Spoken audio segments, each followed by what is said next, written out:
Hi everyone, and today I will tell you how to make a hat box arrangement with a mixed selection of flowers. For this arrangement I will use a floral foam. First of all, we have to prepare it. When our floral foam is ready to use, we have to isolate it.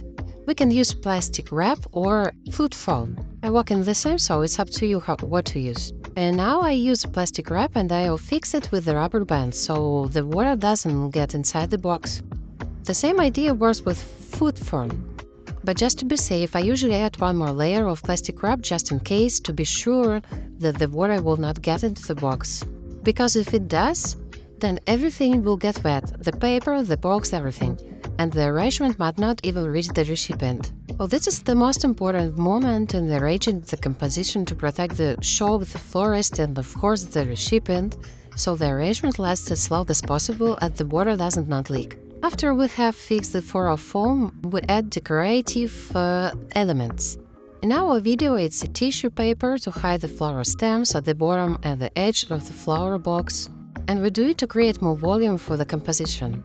We place our floral foam inside the box and press little on top, but not too much, just to fix in the place, to press the craft paper slightly, which creates a pillow of the bottom so that's no air pocket between the floral foam and the craft. And also, so the composition stands more firmly. We cut off all the extra wrap that is left after the fixing. And it's important not to cut too short, because when we place the stems onto the floral foam, water will leak out of it and all this water will stay inside the wrap. If the edges are too short, the water may get inside the box. So now we begin our arrangement and our focal flowers and this composition of French roses called quicksand. To make them French style, we need to reflect them. So that means that we start the arrangement with the focal flowers. These are quicksand roses, as I said. We open them and define the height of our arrangement, just like in the video. After that, we define the width by placing flowers on both sides. We start from the middle, then place the front, back, some width, and then the sides. These are our base points, which will help us shape the arrangement and show where we should place other flowers. So in the video we can already see the center flower placed, which shows our height. We'll also see the front and back flowers, which set the width, and the side flowers, which also show the width. Then we should place diagonals. And it's very simple. We just put flowers right in between the focal flowers, between front and sides, back and sides. We place flowers right in the middle, between them. These are our diagonals. So we do this in the front and also on the top of the arrangement. After placing the main focal flowers, we start filling with additional flowers. In our case, it's 3 heads of hydrangea. Then we will move on to spray roses and other spray flowers to fill the whole volume. If the hydrangea arrives on the packaging, we need to fluff it up to make it look fuller. I really don't recommend using water tubes for hydrangea. It can go really wrong, because when the hydrangea drinks all the water in the tube, and it will be very fast, it lost its look by weeks. Then the customer might ask why the hydrangea faded so quickly. So the best way is to cut it in an angle and split the stem in the middle so it can absorb more water and without tubes. So now in the video we're filling the main part of the volume with spray chrysanthemums, and the client asked to add purple shades, so for purple accents we're using chrysanthemums as well. They can be divided into the 2 parts, and the biggest head can be put off and placed at the top in the most visible place. Because usually arrangements are not seen the way florists build them. On the table they are placed lower than eye level, so we need to pay the most attention at the top. Many beginner florists make a mistake and don't feel the center of the composition, and then the recipient sees all foam and just greenery instead of the flowers. Okay, back to chrysanthemum. It can be split in 2. The nice big head goes on the center, and the smaller side, babies like I like to call them, go to the sides. It's also important to place them in the right position, because the babies are all different lengths. Like you see in the video, if we place them wrong, they might stick out too much. Then you either have to cut it, and it's better to rotate and find a better spot for them. Next to the spray rose, it doesn't split like the chrysanthemums, so you usually place the whole stem unless it's some kind of garden rose. They usually have only few heads, unlike chrysanthemum which has many, so depending on your budget, we use a certain number of stems. In our case, I think it's 3 or 4 stems. Then we place them, don't forget the center and don't forget the triangle method. You can trim the little side buds and place them near the edge, where they only go in about 1 centimeter in the foam. So we use the triangle, and focal flowers go in the triangle as well. I may say that spray roses are also focal in this case because they are bright and very noticeable.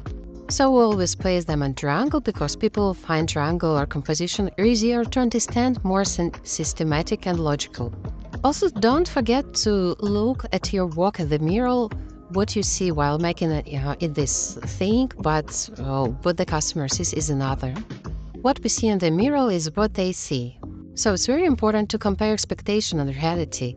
Sometimes we build an arrangement and it looks like good from our side, but then when we go to take a picture, it looks totally different in the picture. So we don't understand why.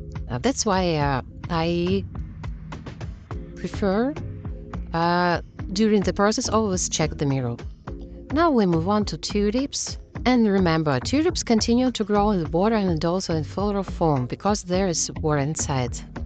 So usually we place them a little lower than other flowers. That's because they will grow later, When cutting tulips, I recommend a straight cut. You probably know, if you cut the tulips at an angle, it grows faster. If you cut it straight, it grows slower. So in this case, we cut it straight because soft stems are hard to place into the foam. It cut helps avoid bending, cracking, or breaking.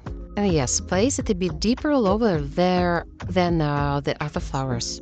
There are different ways to place tulips. You can use them like 3-5 stems in one spot, which also looks nice, or spread them evenly in triangles. That actually depends on your creativity. Also remove all the leaves from the tulip. First of all, because they are taking water and the flower will not last as long. Can think they will fast and don't look good. And third, they don't match the greenery we use in the arrangement usually, while our greenery is more technical and the shades don't match. So better to remove the leaves. Now I finished with the tulips and move on to spray roses again, and this is our final flower. Now we're filling the empty spaces with the spray roses. It's very important that the composition doesn't become too heavy, so control the amount, especially with the open spray roses like in the video. They have many buds and can visually weigh down the one side. If you place too many on one side, the weight will be unbalanced. So we're going to use the triangle method and don't put them on all in one place. Spread them evenly across the whole arrangement. And now we move to the decoration of the decorative elements. In my case, it's a ribbon, and I'll attach it to a wire and make a bow. Because it's very hard to wrap the big box like on this video, with a ribbon it's also hard to secure it. I don't like double-sided tape and I never use it in packaging or boxes. If I try to stick ribbon to this big box, especially since it has a textured surface, the ribbon will not stay.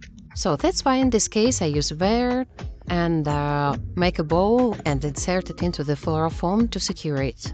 It's a great alternative, I think. So if you want to decorate more, you can make 2 bows or place the ribbon across the whole arrangement. It's up to you. It's your imagination. And we just add the label, our logo, and here is the final result. Thank you for the watching. I hope this was helpful. And if you have any questions about the process, please ask in the comments. See ya!